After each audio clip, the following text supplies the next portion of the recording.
Vegan leather versus real leather. Let's talk about it. Hi, I'm CJ with Textile Apparel, and this channel is about helping you live better by choosing natural goods made with integrity. Today, let's talk about leather, specifically the different types of vegan leather and how they compare to OG leather from an animal. Let's get started. There are different types of vegan leather out there. They include PU leather, PVC leather, mooskin or milo, and finally, fruit leathers made from pineapple, coconut, apple, cactus, grape, and others. Of course, of all of those, PU leather is the most common, as well as the most inexpensive to manufacture into items such as purses, wallets, and shoes. Chances are your vegan leather phone case is also made from PU leather. So, what is PU leather? It's plastic. PU leather is plastic, petrochemical plastic. PU stands for polyurethane. It's in the same family of chemicals that is used to make things like the foam in your car seat, a kitchen sponge, surfboards, and ironically, and don't ask me how I know this, it's also used in taxidermy. Now, I'm not going to pretend that polyurethane that's used as an insulation in a refrigerator is exactly the same as the polyurethane used in a PU leather jacket, but they're in the same chemical family. PU leather is generally made from a base synthetic fabric with a polyurethane coating added that's colored and textured to make it look like real leather. PVC leather is next up. It's more commonly used in clothing than polyurethane, as it can be manufactured to be thinner and more flexible. Think about those pleather pants that come in and out of fashion, and most recently, those baby poop brown ones. No judgment here. You think you're too cool for school. PVC stands for polyvinyl chloride. It's also plastic. Common products made from PVC include household sewer pipes, house siding, and single-use plastic water bottles.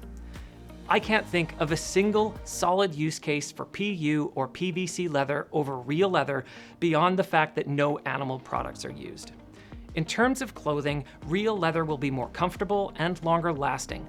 That is, despite polyurethane and PVC not being biodegradable in any way and ending up in landfill for thousands of years or becoming microplastic because these products can't be recycled easily. Of course, regular leather also looks and smells much better. PU and PVC leather can be named many different things, with vegan leather being the most trendy one right now due to its perceived benefit of being good for the planet. You may see terms like leatherette. That's particularly used by vehicle manufacturers in car seats. There's also pleather, imitation leather, or some new marketing term that they'll come up with. I really prefer to call PU and PVC leather what it really is: plastic fake leather. Why do these plastic fake leather products exist? Money. PU and PVC leathers are cheap. They're cheap to manufacture and they're cheap to buy compared to real leather products. There's no real benefit to you as a consumer other than that cheaper price, but you are paying for an inferior product. So how can you tell if your item is made from a plastic fake leather or the real thing? After all, these fakes are pretty common and they can be really convincing, particularly when they're new. First, let your senses guide you. Leather is aromatic. It has that leather smell. Get your nose close to the bag, the shoe, or the garment and breathe in. PU and PVC leather generally are quite odorless. Now, I personally love the smell of real leather. It's important to note as well that the smell of leather is generally more pleasant than the odor that comes from PU and PVC products that have been worn and not laundered properly. Those products aren't breathable, so they cause you to sweat more, and that increases the amount of odor when you wear them. Next, if you can't tell through smell, and I realize this sounds basic, but look at the label. It will say genuine leather or real leather. If it doesn't and the price seems low, it's likely fake plastic leather. On footwear, you'll see this label, which indicates what part of the shoe or the boot is made from what type of product.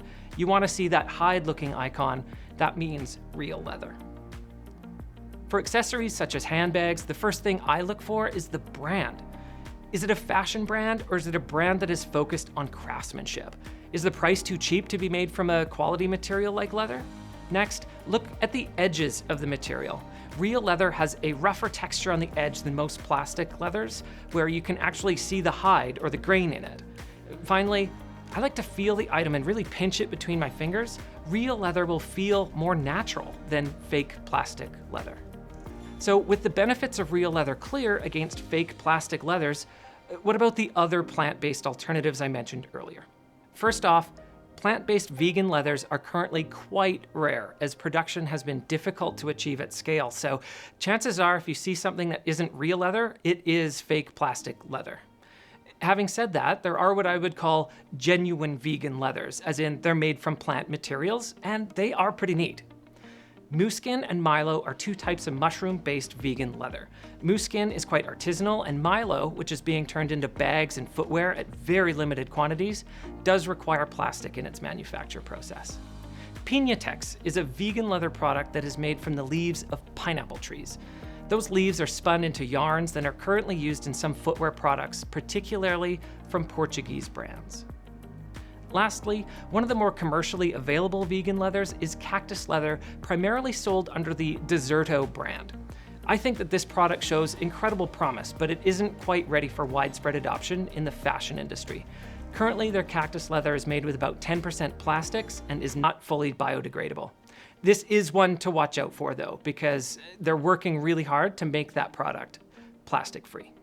Right now, the marketplace for authentic vegan leathers is one of experimentation and research rather than widespread availability. Given all the choices that consumers realistically have, nothing comes close to real leather for being renewable, durable, comfortable, biodegradable, and of course, smelling amazing. In terms of drawbacks of regular leather, yes, animals are used. They've been used for thousands of years in the production of leather goods. If your top priority is being vegan in your daily life, that's great, and I support that. However, the market has not developed suitable vegan leather products for mass production. Stick with natural fibers like cotton, linen, or hemp. So, let's review. The vast majority of vegan leathers are actually polyurethane or polyvinyl chloride plastics. Those vegan leathers are made to fool you into thinking that the item is higher quality and more durable than they actually are. They don't last except for in landfills. Checking to see if a product is real leather is guided by your senses: smell, sight, and touch. Finally, it is early days for truly vegan leather products that don't use animal products and aren't made from plastics. Finally, if you want a product that looks like leather, it's best to get the real thing. Again, I'm CJ with Textile Apparel. Stay tuned for more content to help you live better with natural goods made with integrity. Thanks for watching.